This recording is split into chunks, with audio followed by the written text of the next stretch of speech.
នៅឯអាងហែលទឹកសាលាសែនឈៀងហានសម្លឹងមើលដៃរបស់នាងដោយភាពងឿងឆ្ងល់នៅពេលដែលទឹកហូរត្រង់តាមបាតដៃរបស់នាង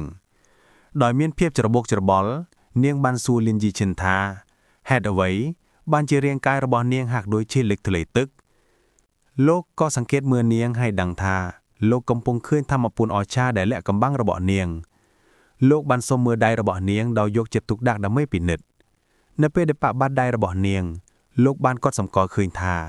ក្រៅពីសមត្ថភាពចម្លែកនោះហាក់ដូចជាគ្មានអ្វីមិនប្រក្រតីទេដើម្បីស៊ើបអង្កេតបន្ថែម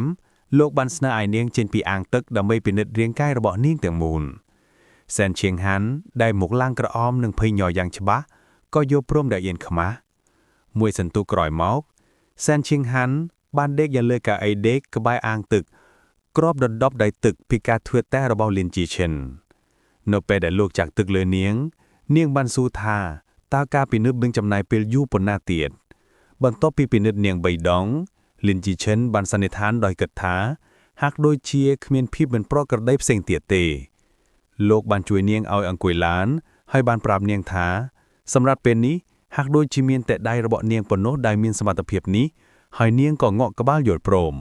អង្គុយនៅលើកែមអាងទឹកសែនឈៀងហានបានសួរថាតើបញ្ហាបត់ជើងនោមលើកន្ទេលពេញមួយជីវិតរបស់នាង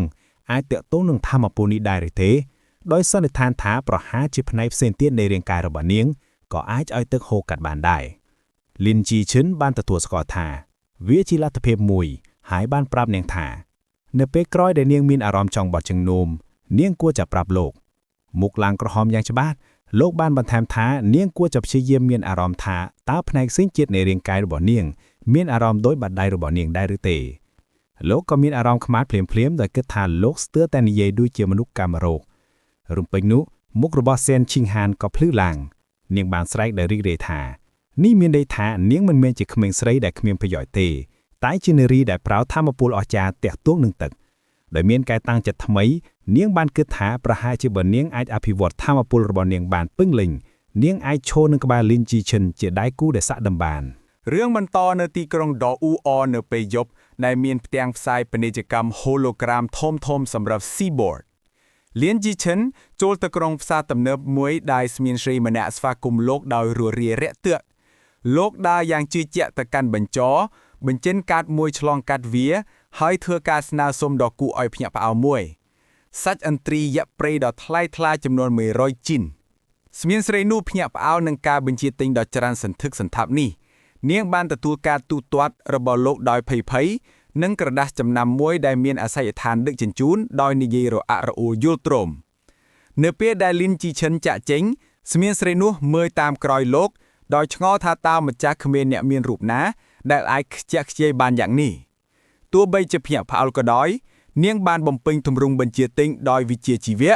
ដោយថែមទាំងស្នើសុំការវាតម្លៃល្អជាមួយស្នាមញញឹមទៀតផងក្រោយមកនៅក្នុងតំបន់ឧស្សាហកម្មដាច់ស្រយាលមួយលីនជីឈិនទទួលបានការដឹកជញ្ជូនរបស់លោក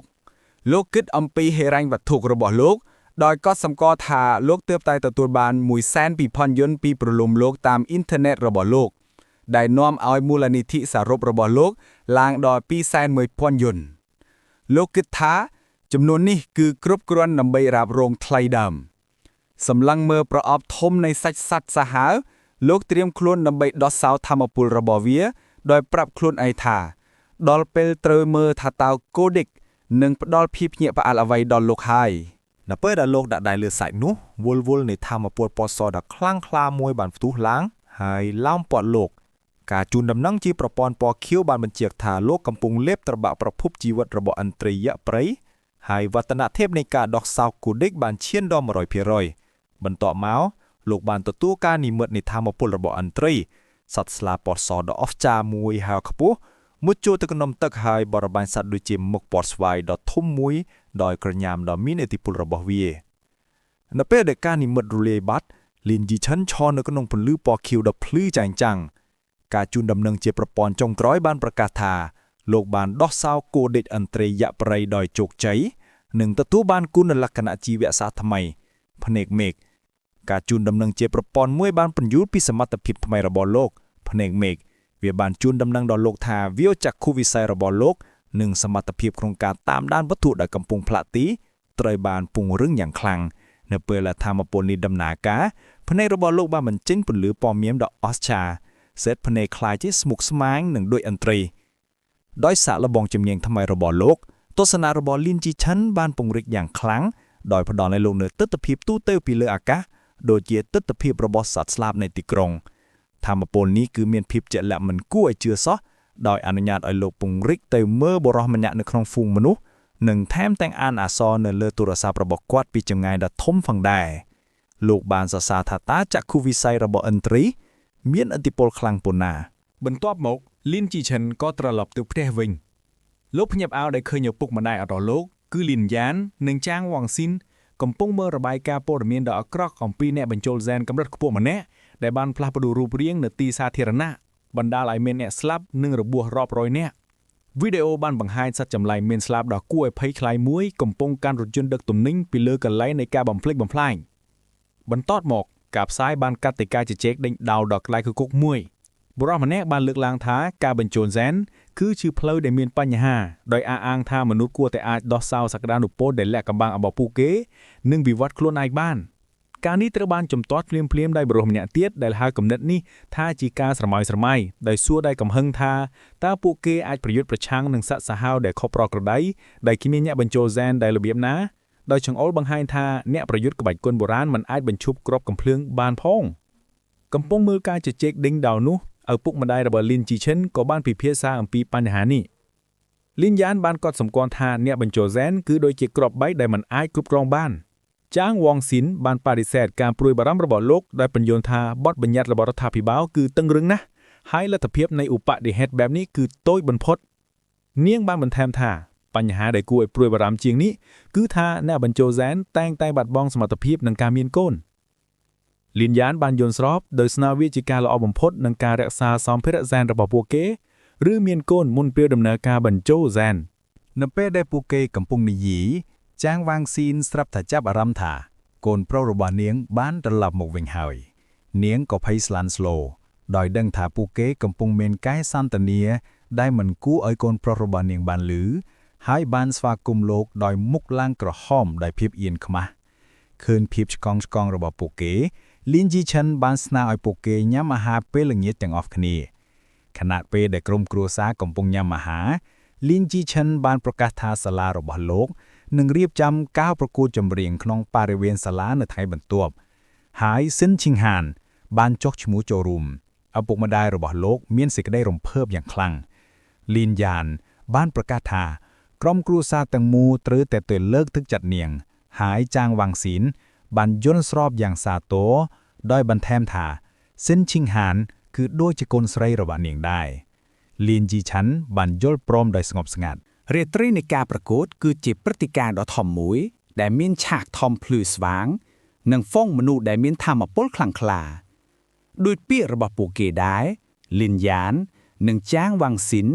ស្ថិតនៅក្នុងចំណោមទស្សនិកជនដោយលើកទឹកចិត្តស៊ិនឈីងហានយ៉ាងខ្លាំងជាមួយនឹងខ្សែបូលើកទឹកចិត្តនៅលើក្បាលនិងសញ្ញាភ្លឺធំមួយមុនពេលកម្មវិធីចាប់ផ្ដើមនៅក្នុងថ្នាក់រៀនទទេមួយលីនជីឆិនកំពុងជួយស៊ិនឈីងហានរៀបចំខ្លួនលោកបានផាត់មុខថ្នមថ្នម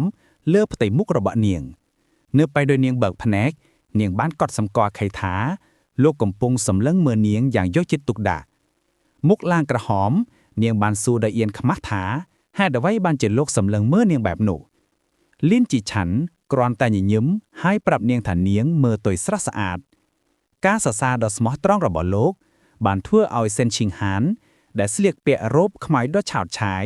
ឡើងក្រហមកាន់តែខ្លាំងពេលវេលាជិតស្និទ្ធរបស់ពួកគេត្រូវបានរំខានដោយមិត្តរបស់ពួកគេឈូរុយដែលបានលួចមើលចូលមកនាងបានសួរលេងៗថាតើពួកគេបានបញ្ចប់ការបង្ហាញភាពស្និទ្ធស្នាលរបស់ពួកគេហើយឬនៅស៊ែនឈីងហានដែលភ័យស្លន់ស្លោបានពន្យល់យ៉ាងប្រញាប់ប្រញាល់ថានាងគ្រាន់តែសុំជំនួយពីលោកដោយសារតែជំនាញផាត់មុខដ៏ល្អរបស់លោកឈូរុយបានច្រានចោលលេសរបស់នាងយ៉ាងកំប្លែងដោយលេងសើចនឹងពួកគេថាដូចជាប្តីប្រពន្ធចាស់លីនជីឆិនកាន់ជក់ផាត់មុខជាច្រើនបានពង្រឹងកិត្តិយសជាមេផាត់មុខរបស់លោកឈូរុយបានពន្យល់ថា នាងគ្រាន់តែមកដើម្បីរំលឹកពួកគេថាពួកគេនឹងឡើងឆាកបន្ទាប់ពីអ្នកសម្ដែង2នាក់ទៀតប៉ុណ្ណោះដោយក្រវីដៃចុងក្រោយនាងក៏បានចាកចេញបន្ទាប់ពីនាងទៅបាត់លិនជីឆិនបានប្រាប់សែនឈីងហានថាលោកនឹងដើរជាមួយនាងទៅរៀបចំខ្លួនទោះយ៉ាងណាក៏ដោយសែនឈីងហាននៅតែអង្គុយមើលទៅភ័យខ្លាចយ៉ាងខ្លាំងហើយញ័រជាមួយនឹងទឹកមុខដែលភ័យស្លន់ស្លោយ៉ាងខ្លាំងនាងបានទានអាវរបស់លោកដោយអៀនខ្មាស់ខណៈពេលដែលពិបាករកពាក្យនិយាយមួយសន្ទុះក្រោយមកនាងក៏បាននិយាយយ៉ាងតក់ស្លុតថានាងបានបាត់បង់ការគ្រប់គ្រងបឡោកនោមរបស់នាងម្ដងទៀតដោយបង្ហាញថាភាពភ័យខ្លាចរបស់នាងបានបង្កឲ្យមានស្ថានភាពមិនធម្មតារបស់នាងដោយបន្សល់ទុកនូវស្នាមប្រឡាក់សើមដែលហូរចុះពីលើរ៉ូបដ៏ឆើតឆាយរបស់នាងទៅលើកៅអី